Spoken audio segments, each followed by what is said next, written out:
Today, or whatever, I listened to the same song 58 times in an attempt to destroy it. This is known here as afternoon tea, as when the shadows lengthen, and I remember the frontage of a Parisian wine bar, the ever-altering protuberance in front of which a host of sickly business bison sit sipping their double-shot lattes, and they grow larger and more numerous as the memory returns. I was hoping for a memory of past love, that perhaps the hippocampus and neocortex could fall into an ethereal bond of a sunny half-memory of making love in a field and die along with the song. But the illuvion of cortisol has stopped anything from making sense. And I realized a long time ago that it's the best way of me keeping alive, despite my many attempts at ending it, that nothing can or will make sense again. High quantities of Trappist wheat beer, cocaine, DMT, and whatever's in that syringe to disable and corrupt the memory banks. This is certainly beginning to happen. I'm convinced. I was wondering whether I was ever in love, and maybe that's what I want.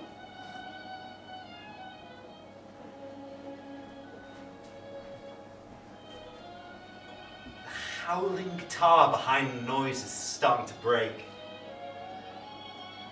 The tambourine jangling like a child lost on his way home from school, with the keys jangling in his pocket, injecting a formless, angry fear into his leg and up through his spine, then they fall out of his tear ducts and out my eyes in a small pinch of despair. And I call for the maid, but I've never had one.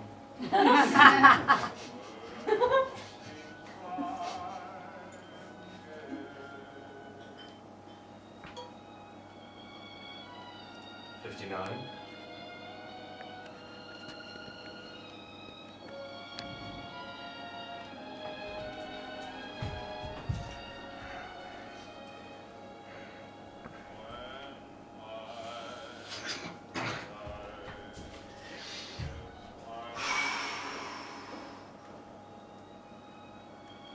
$60.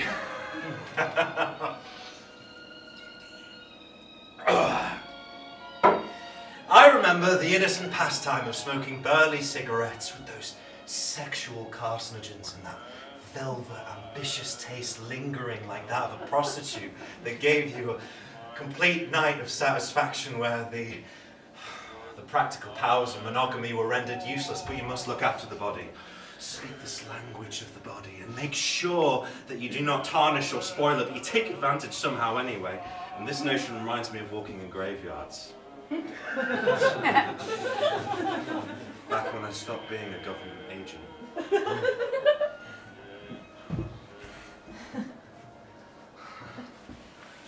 Once upon a time, I used to go on holiday.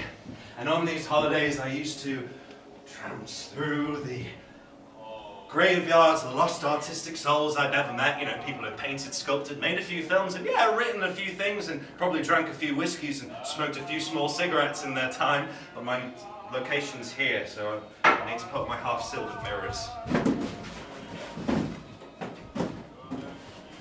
The first of my graveyard jaunts was in the Père Lachaise, of course, where I was to start a life of tombstone decadence. And one morning, after a bejeweled wank, and the delicious smog sunrise of the Belle Epoque windows of my hotel, I sat there heaving with the strangest come down I've ever had. Perhaps it was a research drug fed to animals, ketamine cooked with baking soda and stag antlers, or maybe just a snippet of the future in a fine young dust. It took an hour to orgasm. And the thought of Nina by the res de chasse fueled the journey. Oh, I wish I could thank her, but all I could do was just sit there and watch the cum hang from the perfectly joined, pristine railings of my hotel balcony window and over the pecan shrubbery in the courtyard below. It was a Tuesday, I thought to myself, and as I observed the record player on the roof, I realised I'd never owned one. I'd never owned a device that allows you the premium technical audio quality and clarity, I like distorted music as well, of a piece or a song. So I thought it was about time that I go out and buy a vinyl. I go out to a record store, I grab a vinyl, go up to the roof, get the ultimate satisfaction and bring music to the sky! My satisfaction,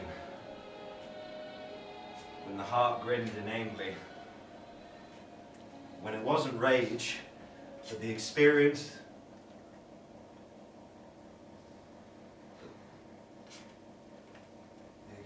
was half neatly dressed in blue denim shirts and red little ties, and it was what a woman wanted. Perhaps what the perfect woman wanted. One and all the infinite images wriggling around in the quanti-superposition anyway. I took my red tie into my blue denim shirt and made it a bit like a cravat. And I went over to my chair where my heart lay giggling and frothing, looking at the master's room. I picked him up and he whispered, "Do not forget me. I am as a collie dog upon the green grass teacup upon the table." I always thought of my heart as a hermaphrodite, due to the comings and goings of his function. Like his left ventricle a mighty vagina, his arteries like vicious tentacle penises. But he liked the pronoun he because it reminded him of a silent sea. So, with respect, my heart's a man. He had been successful in keeping me warm and well, but like all Western stereotypical depictions of kindly elders, prosaically wise, dedicated, selfless individuals, he was falling into a second childhood, to some overly dramatic soundtrack I didn't really care about. It wasn't the song I wanted. Though we took to the road, Alist purging the sorrow for more than a moment with a drab of cognac and a thickly rolled cigarette. I looked back at England and the fortress of my longings. There were fireworks there in the courtyard, trumpets yawning hot gas into the claustrosphere. A wave of urban simplicity flooded me as I broke out into my most recent smile. Nina said it looked like very lean and invidious, but I don't trust people who look at smiles. The faint sweetness of time took me back to the 1920s for merely 10 seconds when the come down came back and started fucking me again. I had too much baggage to take to Montmartre. I knew some of the geography of the city then, I suppose. I had a detailed gnosis. But now, that printed landscape appears as a cigarette burning through the first draft of a screenplay. All the characters crawling out of the execrable hole, their flesh sizzling and flaying as they're born, wretched and naked, into this airless, time-ridden space. Some monsters. Some leaders who hide their monstrosities, all equally charred and cursed by fire. The same fire devouring the paper, and they're written in shapes like these. Without the paper, the master has no evidence of the script. His creations come to erase him in a red blaze and then cool themselves under a cautious moon. The same moon that saw my atrocious, disfigured master rip me through the night and take me to the sea, where he scattered my life like seeds upon the salted earth. The same moon Debussy enjoyed. The same darkness Fitzgerald wept for. Tender as the night, raw and purged of warmth.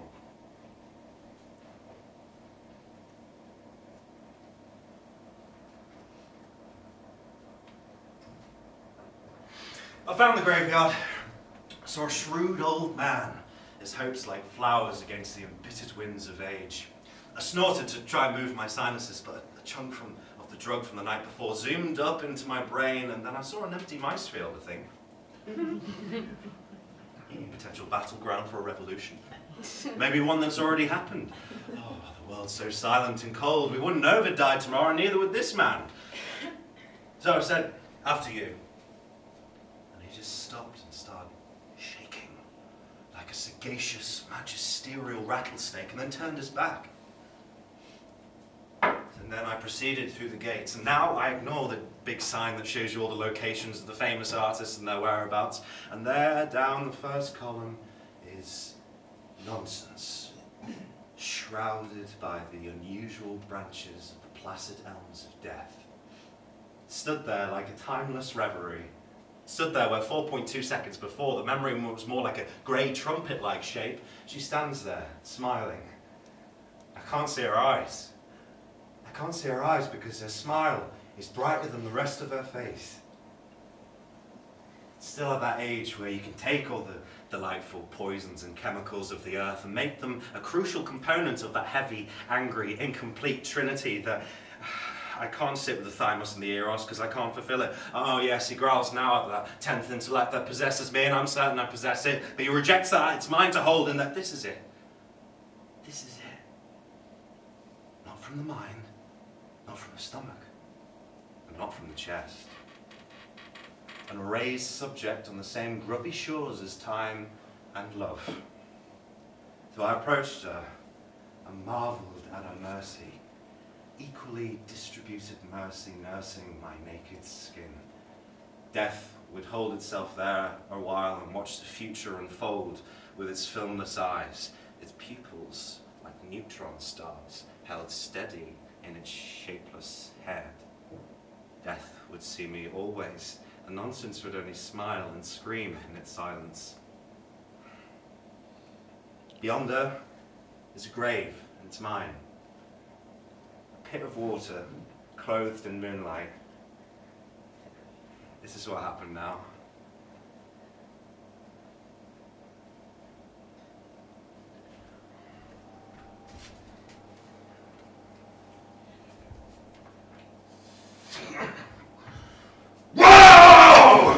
I walked and talked and sometimes made love to Nonsense Fragmenta. She enjoyed the visits, and sometimes the visits from my master, as long as they were brief and only brief, and no longer than a certain time. But when it led me to brief ideas and certain quips that were lost in caustic neurons, I could thank him because it partly influenced the sex later on that evening.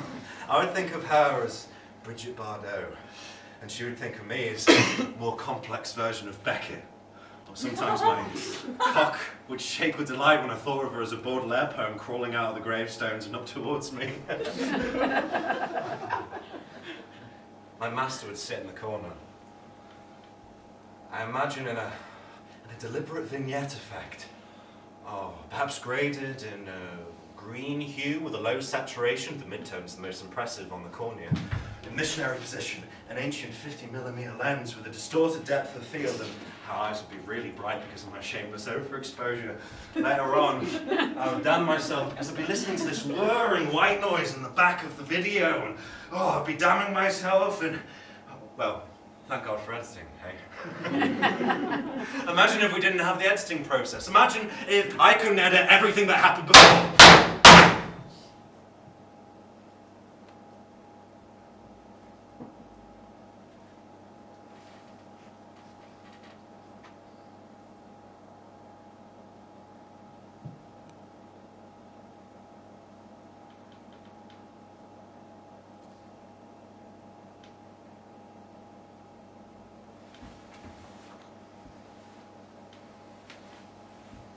I knew of my first tutorial as a government official, and they sent my house eviction notice and the paw of my first greyhound from childhood through the post. It was immaculately kept paw. The fur reminded me of those New Year's pies spent at my grandmother's house, burning slugs on the long candles, eating cheesy wotsits. The adults pissed somewhere talking about sausages. I've added a part to these memories where I stand up and toast my own eventual drinking habits, and that one day my liver will be used for nuclear experiments in the Pacific Ocean. I got a call from my friend Pietro. He had a thing for me. He said, go to the exchange station. It's a hotspot for new recruits. He asked me to take down his new address, but I was scared somewhat of his advances because of my somewhat inherent middle-class white Tory programming. Don't worry, this is kind of a part of my circuitry. I would take layer and rape tirelessly into the soil. So I dressed amicably that day. A red tie, so tight around my neck, it was cutting off the circulation to my brain. This was on purpose.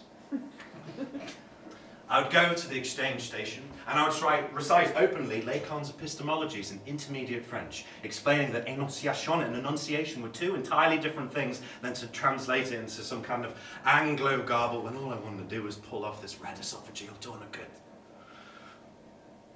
This little display was to show, quite crudely I'll admit, that I was definitely not a hipster. Because, number one, I thought way beyond the realms of indie music. Number two, I had some kind of understanding of post-structuralist discourse. And number three, their clothes caused me physical trauma. So,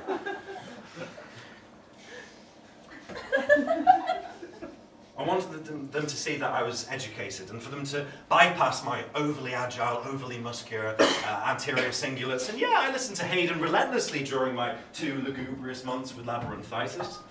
The king of the father of the string quartet, the spunk king of the symphony. Yeah, spank me, daddy, yeah. Show me how all my creative and intellectual pursuits were ruined by your tunes. Those beats that rendered useless my ambition before I was even a skinny little fetus in a soggy green bag.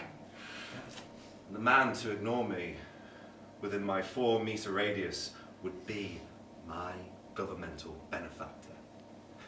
I knew this would be the case because for a man to be so ensconced by the presence of a creative, tortured individual, there'd have to be some ex-Bullington pig-fucker and therefore be involved in modern government.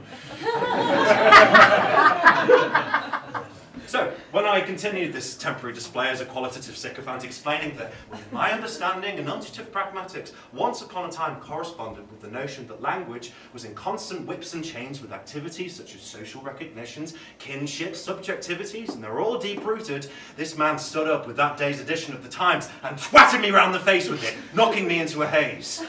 I passed the test.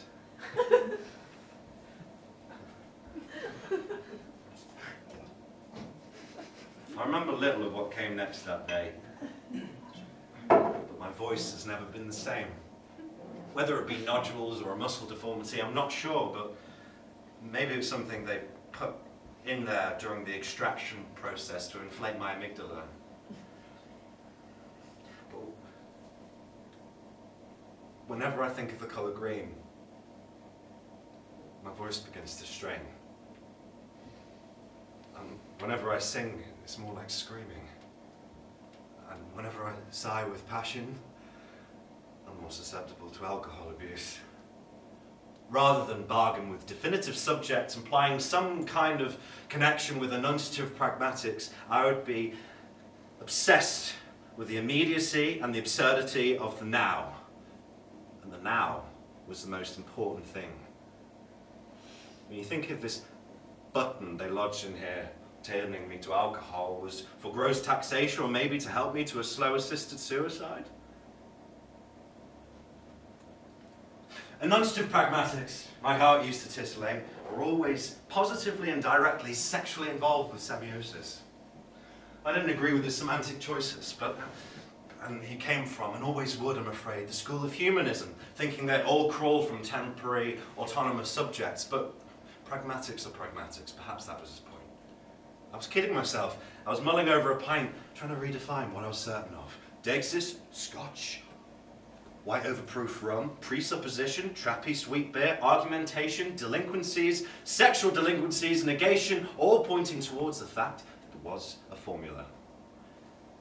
There was an embedded process to everything I said or did, even everyone I loved or lusted after. A painful reminder that I'd never be first.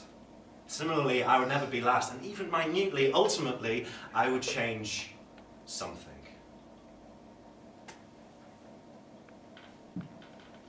You think if aliens came down and saw the flesh about to hang from this needle, or the congealed brain slime begging to fall out my ears, then they'd be impressed by my incapability to sustain typical cognizant rationality and consistency up to including this point. My words are origami scarab beetles my sister used to make. Language can't exist if it's not creative. With this in mind, we could put all of our basic sequences of vocabulary and small talk down to the fact that we've run out of steam. We're social networkers with no networking skills.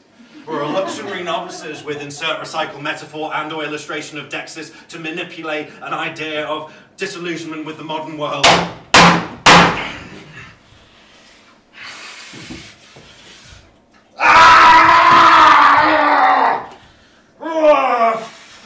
to explain this to nonsense over a double espresso near the Sacre-Cœur. She thought my time explaining it was ironic, that my self-deprecating, self-destructive discourse over futility was quite like I wanted to marry. Jerry's notion that the applause of silence was all that mattered.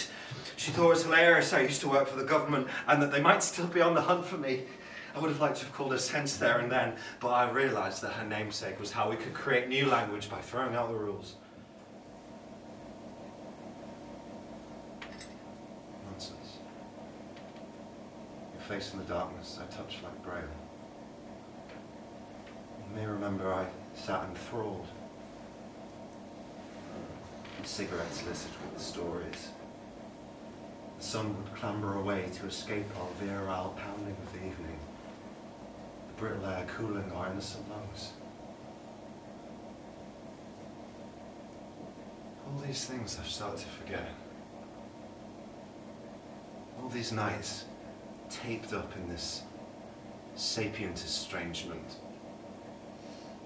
Memories as ancient dove swings charred and collapsing with the sullen breeze.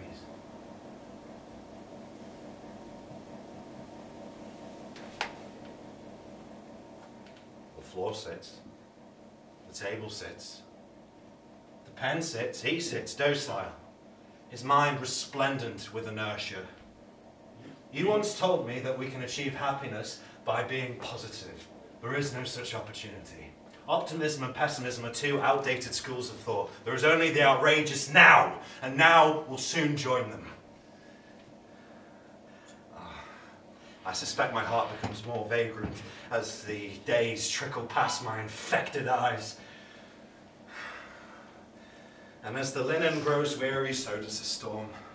As do the blinds, and so does the rain, until sun and moon shrug and clock off early from work to join me in this saccharine humidity. Oh, the ceiling's the victor. It smothers all dreams.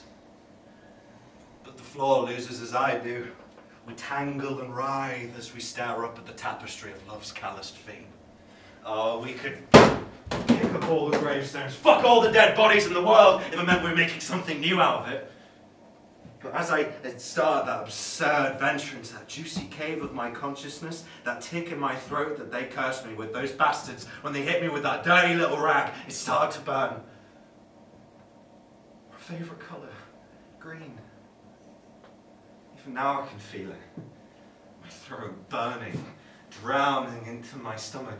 Soon my nerve endings will be shot out the other end and then I'll really have something to worry about, won't I? Never mind the 3-month-old milk sat on the fucking porch!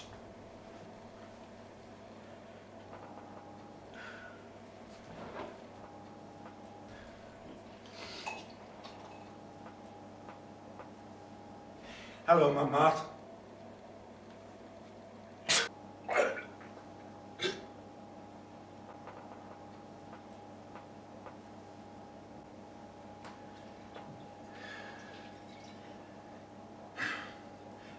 Hello, the snivelling rain.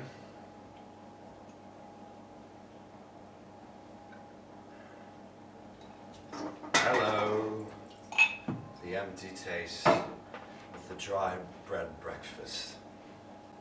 Grey rocks smouldering in the heat as the rain kicks long and true. The pain in my hamstring at Degar's grave is nowhere to be found. The view from Dumas's Whitestone Haven as we look right.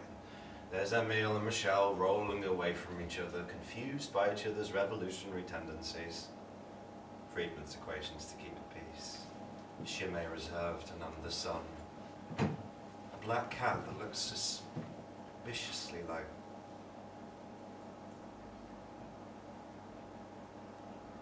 The river was in a quiet quarter of the psychonaut training facilities. Nonsense had reminded me how finally, after being sexually involved with all the papers and books that littered my room and tombstone decadence, that I had become the much enlarged, half-repaired version of what her brother's perfect vision of what a wicker chair should look like. He disposed time to wreckage and smoked better cigarettes, wrote better poems from better places, supposedly. But despite his little chestnut beard and attempts to time travel back to the 1960s, Levity Fragmenter could not break my stance on the matter. Not only belief systems, but belief itself was flawed. I didn't have any belief anymore. His taste in poetry, theatre, and his unquenchable thirst for Turkish blood made him a delinquent in my eyes. The fact we're in the neighbouring causeway of these psychonaut training facilities showed to me that he was not respected by the main players. My heart would roll himself up in my notebook, bless him, staring at the angry sketches and inane love poems I'd written to try and escape levity and ingest as little of his tobacco smoke as possible. Oh, we reside in the perfect consolation after trying to take the world apart, drawing down lights, falling to our knees, now in quite boring, faceless raptures, longing for experimentation. We have to imagine God was there. And he came from the free love movement. God was at our mercy, Atticus. When the belly's full, I'll be displaced. A beautiful, clean-shaven, narrow-faced city with acute differences and ideals. Fuck off.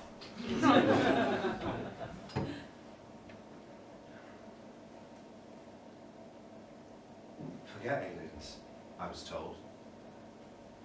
It was speculated by one of the chief epiphenomenalists and my closest friends that I had recently been subject to a vicious operation involving advanced psychonautic technology. He'd been working on this theory for quite some time. He said it was because of my escape that a strange confinement happened. His theory was that for 3 years, I'd sat in this room with two endlessly powerful, meticulously engineered cybernetic antennae burrowed in my skull. Memories, he argued, were the infusion of my master's overly developed creative influence, my not being able to sit with an idea for a single day, and these antennae. Over time, the antennae were polarized, tricking me into thinking they fit perfectly into my cortex and that the signals were coming from my mind. Over time, signals spread, and I was certain of some things, uncertain of others. At some point in time, the door opened, and the antennae fell from my skull in bygone husks.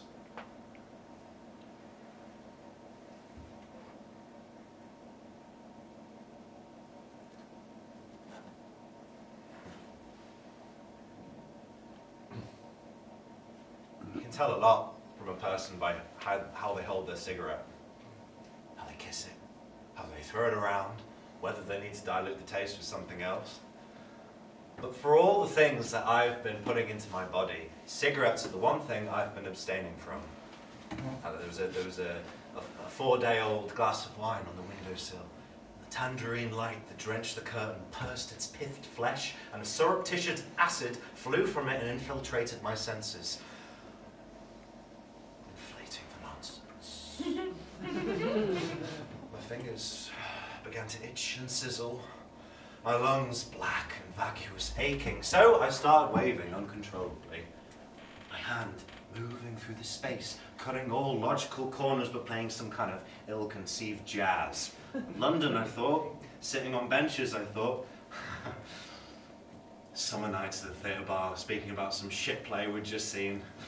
Scraping hot charred grease from the mine pan, drenching my tendons with it and piercing the space with my hand with a gush of fire in my throat, conducting 10% gold and 90% fury. These thoughts, this breath, this movement, reminded me that there were 4 types of smokers and they all had the divine right of being a smoker even though they'd been really bad at doing it. So, I thought I would no longer work for them. Taking myself off into La Rotonde toilet cubicle after 25 grams of psilocybin to bring Kafka's Beetle back, I saw my thoughts fall into the room like kaleidoscopic sauce. The face in the mirror was no longer mine, but a series of waves and eyes turning me to the age of danger, when I would easily, unknowingly, slip into a second childhood. Shitting became a real worry. As it came out, as it poured out, I thought my talents were going down the same drain. Down the same tunnel where we're unsure of anything. The inscrutable sewers where we're all born as scat-crusted blades, roaring at the impending nature above us. My thoughts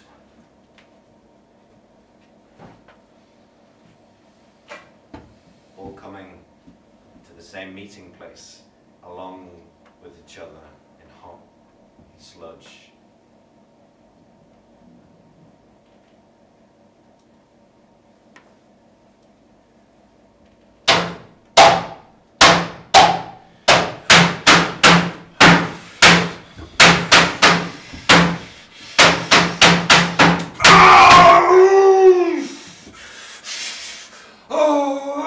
Remember the point of leaving the room. My friend explained that in order for me to have left that room and entered this one, I must have entered a larger one that contained its predecessor. I am the rambling human graviton. This place always existed. The offspring of my former life is pregnant with a raging torrent tide on which those husks dance, macabre on the freezing waves. I start to scream, but I don't want him to come. I don't want him to come. I don't want anyone to help, so I imagine I'm not here for a moment. And I can't find the room, and I can't go back into the room, and it's not for me anymore. And I carve another hole into my arm and drive the needle down to the bone. At the elbow begins to scream like a burnt child as the hot oil trenches and cooks the blood. Near drowning in euphoria as I walk up the marble staircases with nonsense talking of poetry and music. I touch her palm. The bright new sweating skin and the defiance of the deathly moans of this once great building give me an erection. Her dress is pure silk, the kind you can wash your heart in. And her smile tears the fabric and fierce arcuate diamonds that fall up and down the stairs and accelerate exponentially until the hole we came from becomes a bright rage and glare of memories and moments that fall into an early senility. She drags from her bag a record I can't see the label of. She's dragging me as the wind begins to die.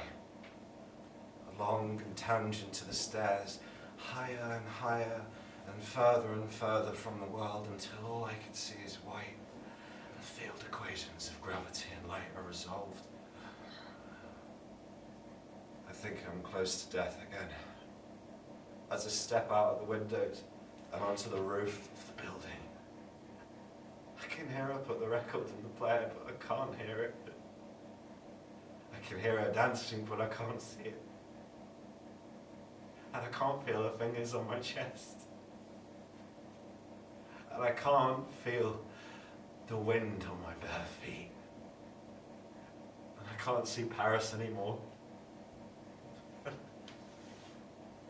can't see the inhabitants. I can't see the businessmen exploding. And I can't see the writers reclaim their thrones. And I know I love the music, but I can't hear it. And afternoon tea was over, and now was never a thing. 1, 2.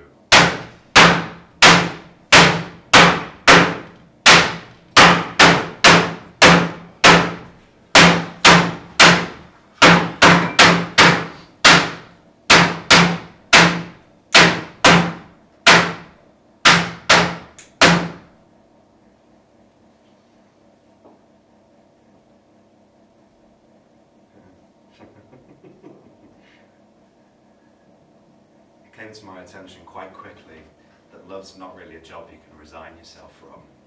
And you can't be fired, because you become dedicated to that flick, soft, red drab existence that comes with a glance or a statement or a clashing of horns or a crack of a smile. You get the pushes, the chemicals and the rushes. You see furious sexuality in food, even in the walls, even in some hair that wriggled away from you and down the plug hole in diamond formation. All of it belonged to the job and the feeling, and it belonged to you.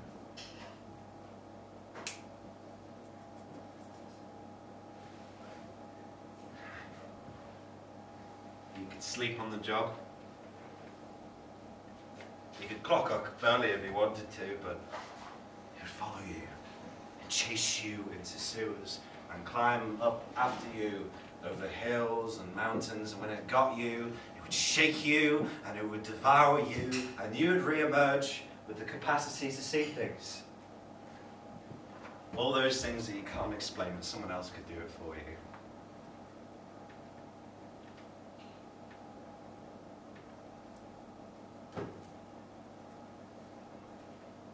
Last time I left the room was for nonsense. I can't leave now. It's all burning holes in paper. I won't know who I sent it to, what the reply is, what she has to say, what current affairs are, who lied, who lived, who died, whether we'll be part of the singularity or whether we'll be able to farm an atmosphere, who won, who lost, who profited from either outcome, which cancer is the rage nowadays, and who quit booze for a month for charity. The morn is in the spring. Which disease will conquer you now? And is it BYOB at the White House? Will you still be able to get your Americanos at Costa, or has it already begun? Which rhetoric will win the wanderers, and which will cement the loyal, diligent whip-snake barnacles? Did Brutus keep your minds, or with another Antony move the world? It's like the morning spring. Which colour will you submit to when you submit from your pretense? The mahogany chair in the corner of the dressing room? The red apple that fell from a tree when the clock struck naught? A rusty white Luton bound plane on its way back from paradise? The cerulean mountain skyline on a road to nowhere? The black records your father played during dinner? A gamboge wasp stuck in the lantern? A caput mortem vision of your lover's face at the window? A green parking ticket you tore up yesterday? Maybe you'll just hear the sound of cars.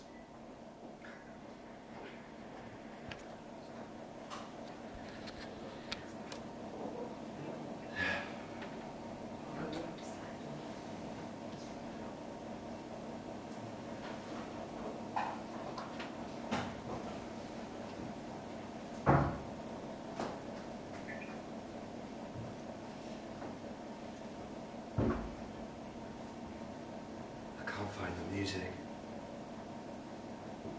I can't remember the name of my first toy. Just this red hair. Blurred curls like the ambiguity of the Irish Sea, laughing at the stick I was born in. My master's outside. It's 2:30 and it's dark, save for the dull orange light peering through the clouds. The maroon lamp tries to change the ideas. There went that word again. Muse. Muse, some eternal symphony, as though she never meant anything to me but a bit of influence every now and again. Someone to drag around, lick, bring her out here so she can be splattered by my misery.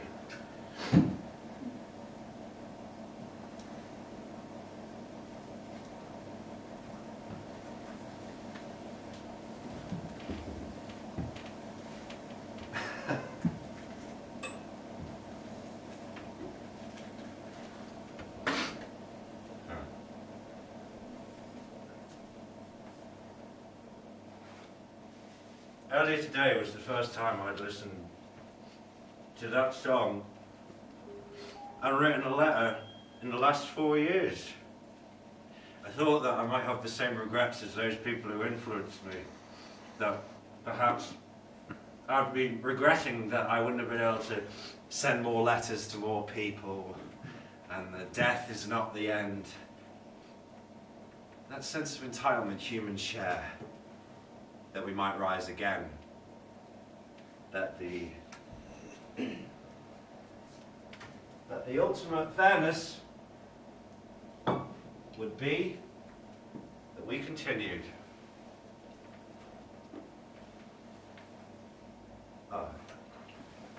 The address reads, the fourth book from the left, 15th shelf, 110 degrees anti-clockwise of Notre Dame.